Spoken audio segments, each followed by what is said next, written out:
Oh my god, guys. Okay, never mind that I'm sweating like fuck. Never mind that.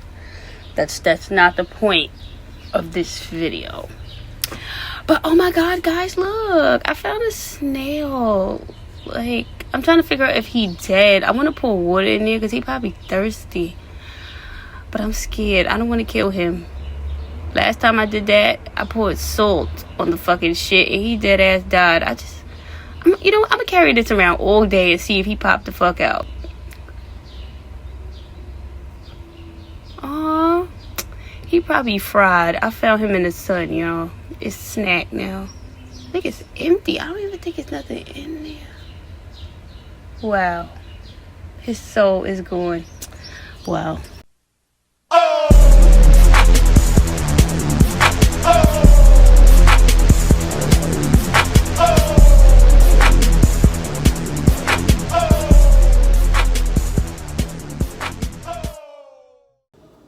Hey YouTube, and we're back with another video. It's Cleo and welcome back to my channel.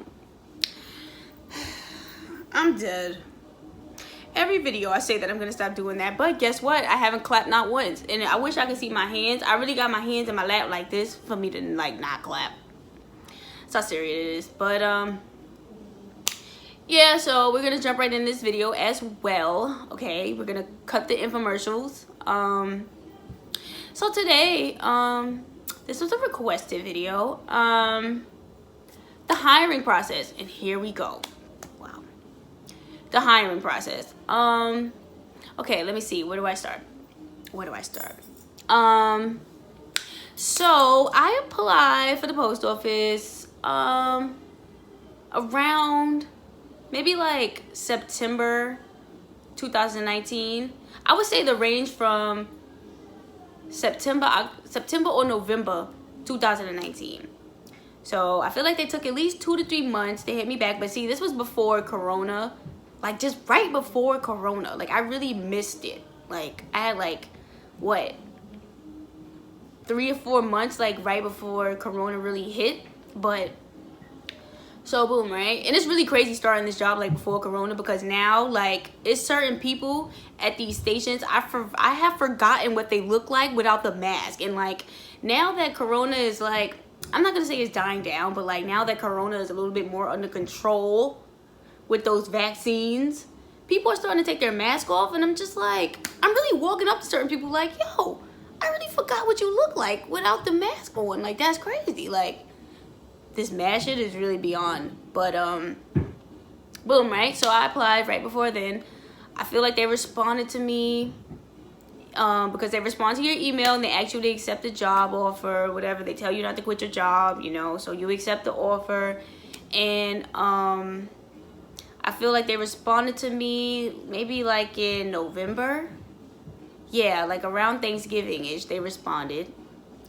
And I want to say right after you respond to the email as far as accepting the job offer, now you fill out all this paperwork, and I believe you wait for them to write you back again with the orientation date. I'm not really too sure if the orientation date and everything was in that email.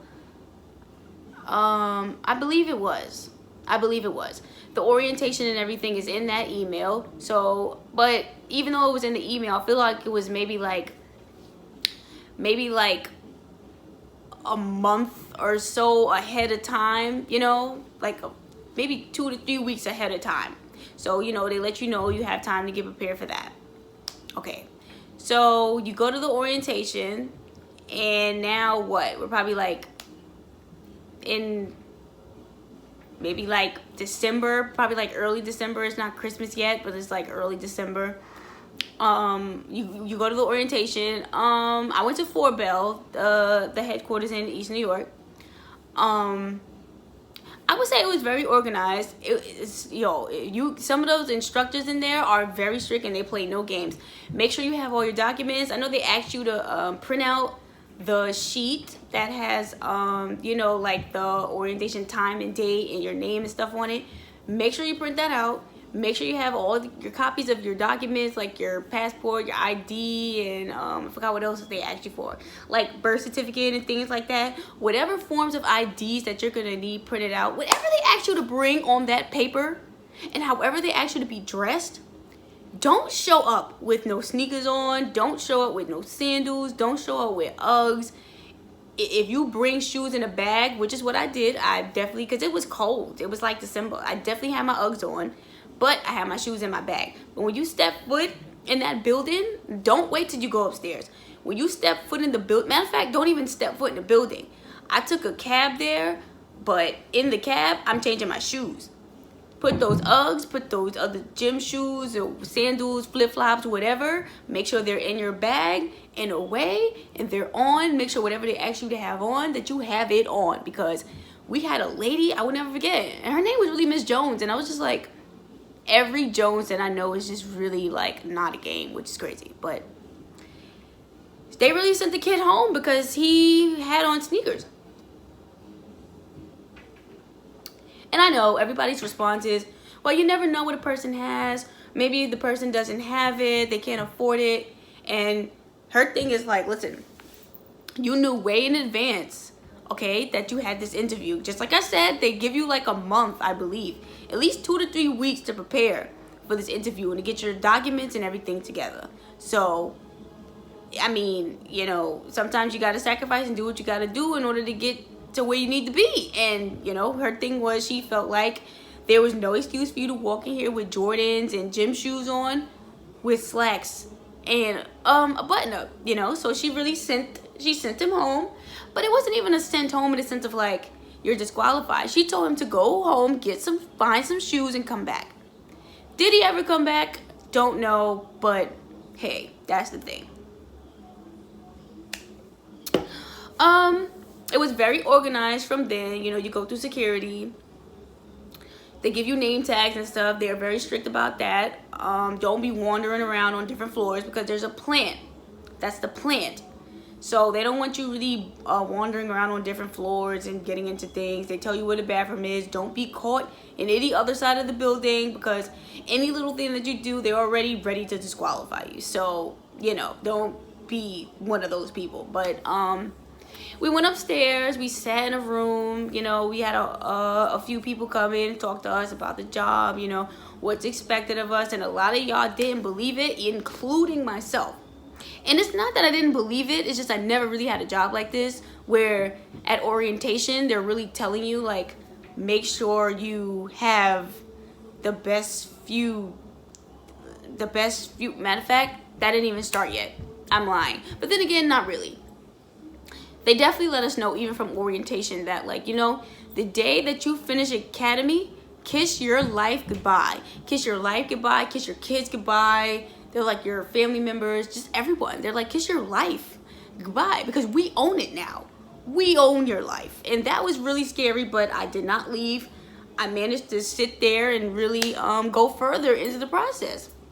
So that's orientation. You fill out your paperwork. You take your photo for your ID badge. I believe fingerprints too.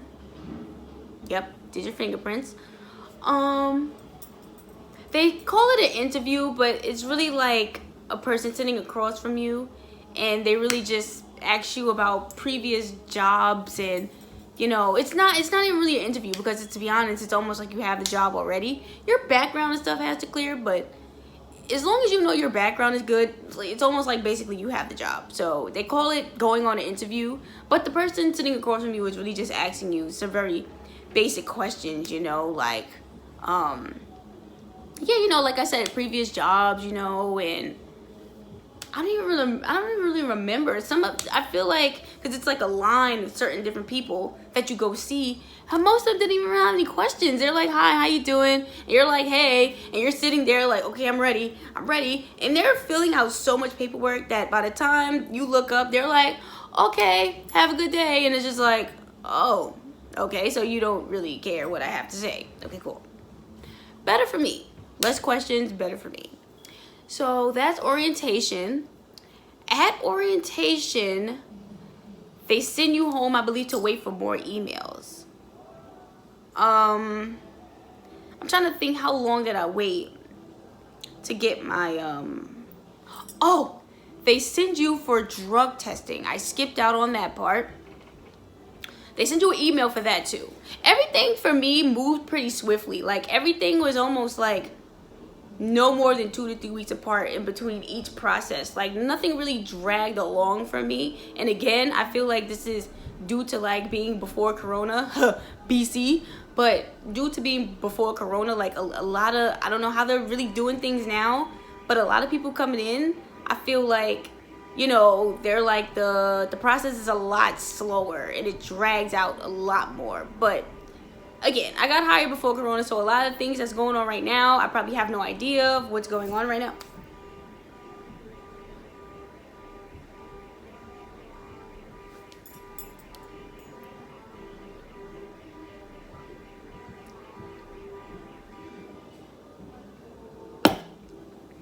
This is really New York. Like, you can't do anything in the even in your own home. I have the windows closed. Cool, the air conditioner is in the window. But you can't do anything in the peace of your own home without being bothered by outside. Oh, somebody Canada me, please. Anyway, made me forget what I was saying. But, right. Everything was like 2 to 3 weeks in between for me. But, right, you get sent off for drug testing and you do your fingerprints there or whatever.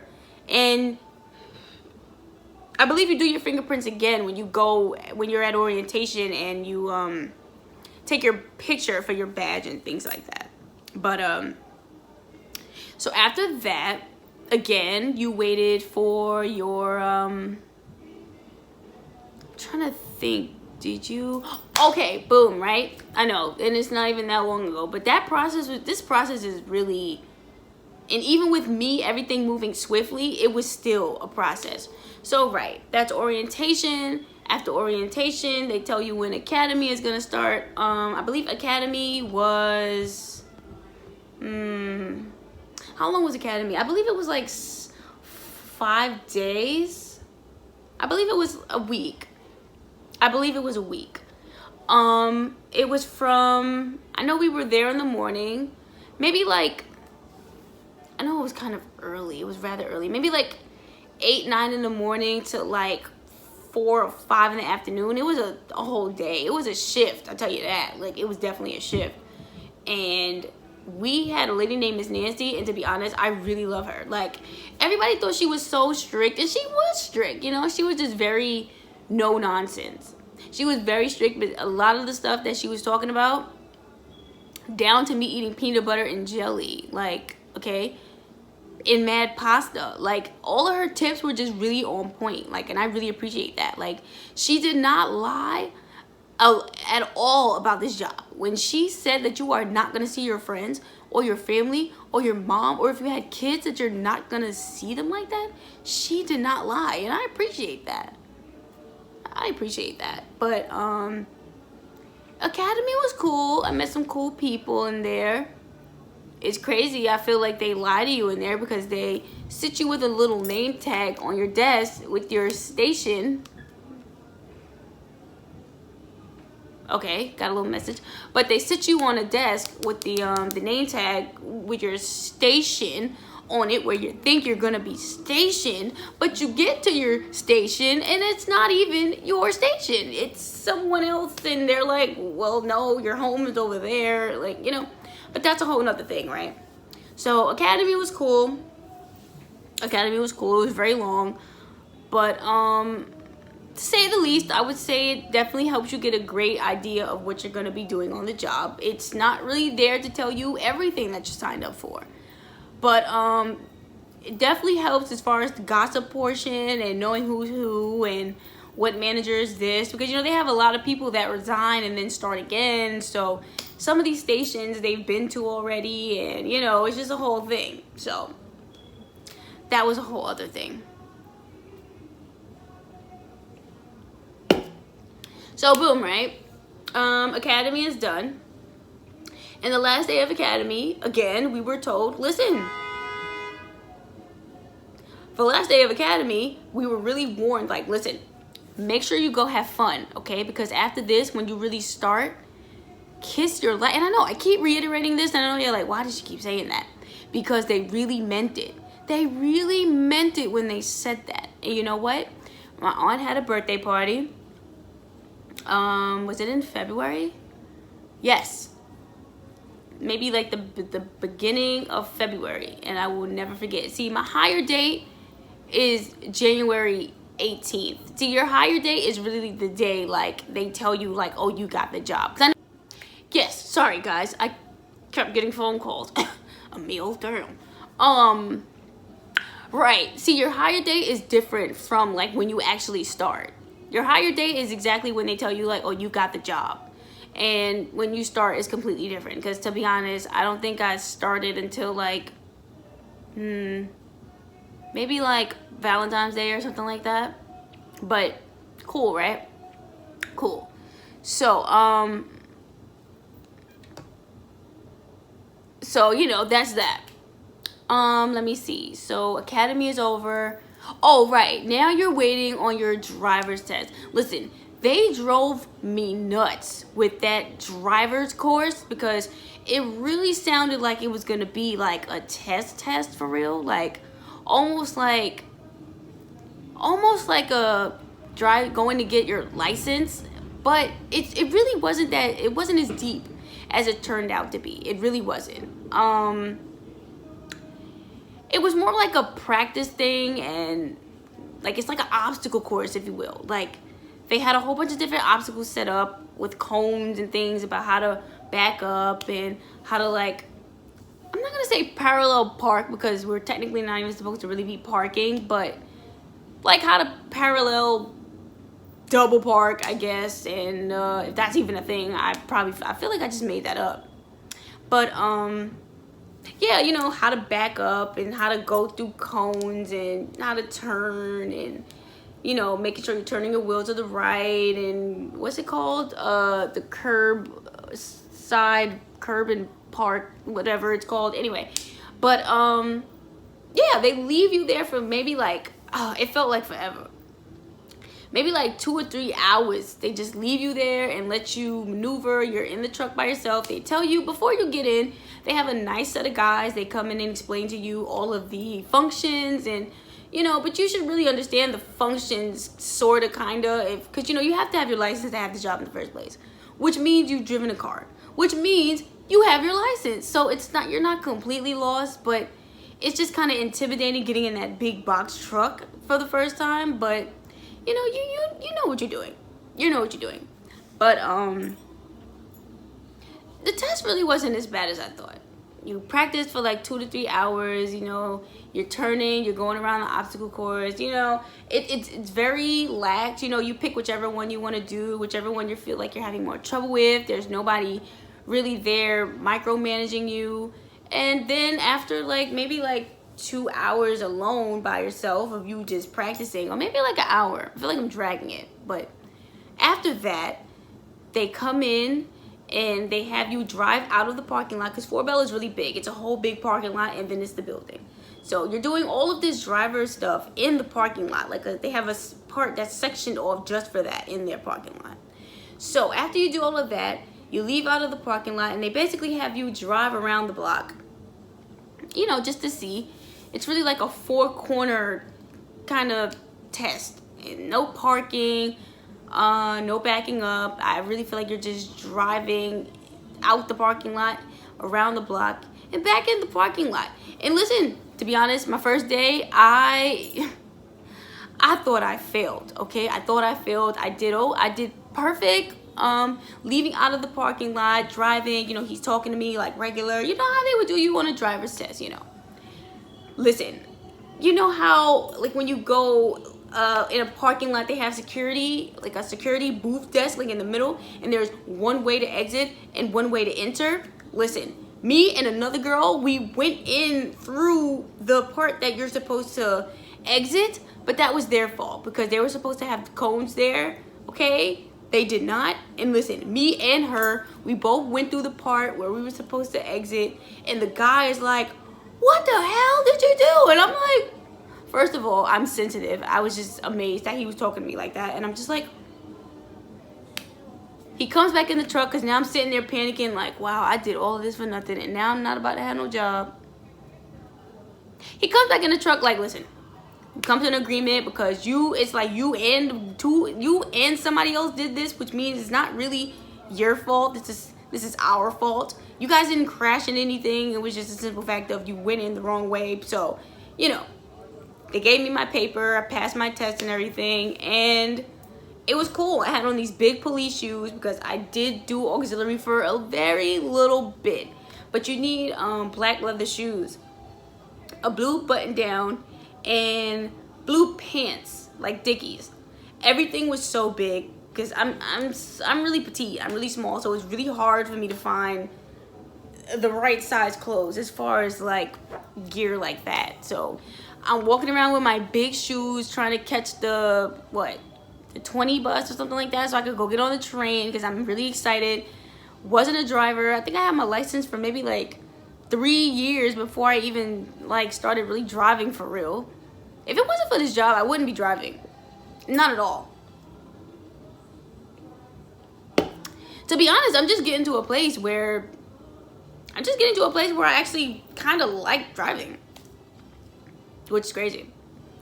But yeah, so you know, you pass your driver's test, and right, you do academy. I probably messed up the order. I probably really did mess up the order, but I really feel like it's different for everyone. So probably really not the same order anyway, because I'm in like a group chat on like Facebook, and I see like a lot of people wondering about the hiring process, and they're so out of order. Like I feel like it was already out of order, but now it's just really out of order now due to Corona. They're gonna blame Corona for everything. Me too. But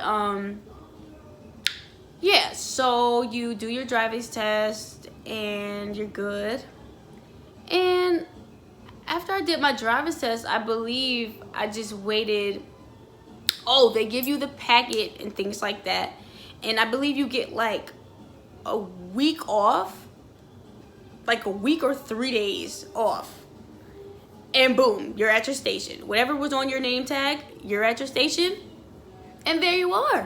You are now officially a CCA. You are thrown to the wolves. You are in the game. I don't even have any more metaphors, but like, in other words, you're in the game, and now like that's that. Like, you're expected to do everything that's expected of you.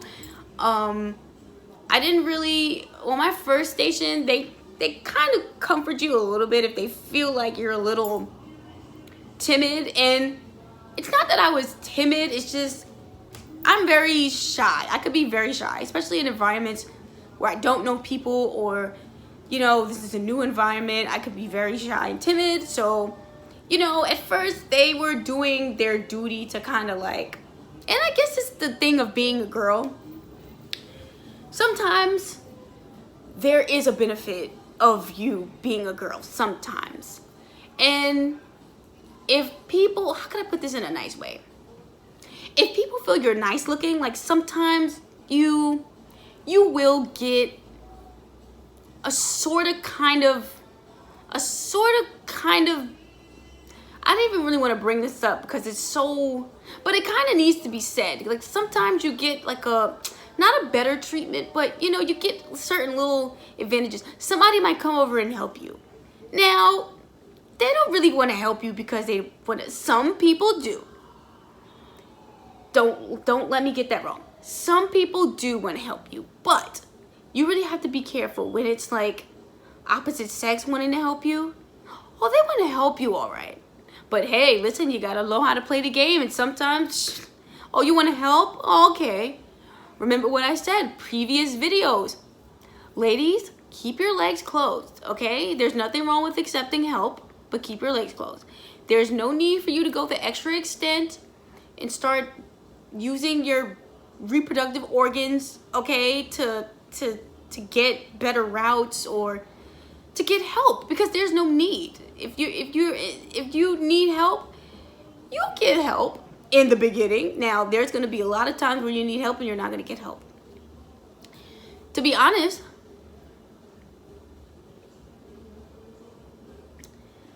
they're going to consider it help. Some of the stuff that they consider help, you're going to be like, that was help? To be honest, the last time I got help for real, like help, like something that, like an activity that really actually helped me for real, to be honest, probably at my other station. And I've been at this station for 6 months. So you do the math. I've been here like a year and 6 or 7 months. My last time I got help was like 6 months ago. You do the math of that. So, you know, that just goes about to show how much help you're really going to be getting. But, you know, you can't really worry about that. You just got to go out there and take your time. You know, everything comes within time. Speed and all of that. I wouldn't really worry too much about speed, because once you know where you're going for real, you don't even realize that you're moving until it's like 3-4 o'clock and you're finished your route. And you're like, oh wow, last time I did this route, I finished that, you know. And doing a certain route over and over, you kind of get a feel for like, okay, I should be done at this time. You know, you will know that, oh, I'm supposed to be done at this time. Or if I'm not done at this time, I'm behind. And you know, it's a whole process. But listen, what did they say? They said we took an oath. I don't really remember that part, but they say as a carrier we took an oath, and now we're part of the union, and you're paying your union dues, and it's just a lot of stuff we really signed up to take that we don't even know what we're signing up for. At least I didn't. But I'm telling you, you get a crash course on what you signed up for as soon as you finish that academy. I will tell you that. I will tell you that. But that's really like my whole brief synopsis of the whole hiring process. Like, I really hope that that was clear. I really hope that this was clear enough. And yeah, I just really hope that was clear, because I have a bad habit of rambling. But yeah, that's really it for this video, for the hiring process. Really hope this helps somebody, you know, even though my hiring process was BC. But, you know, hopefully this helps somebody get like a better understanding, you know. Yeah, that's really it. So until the next video, bye guys.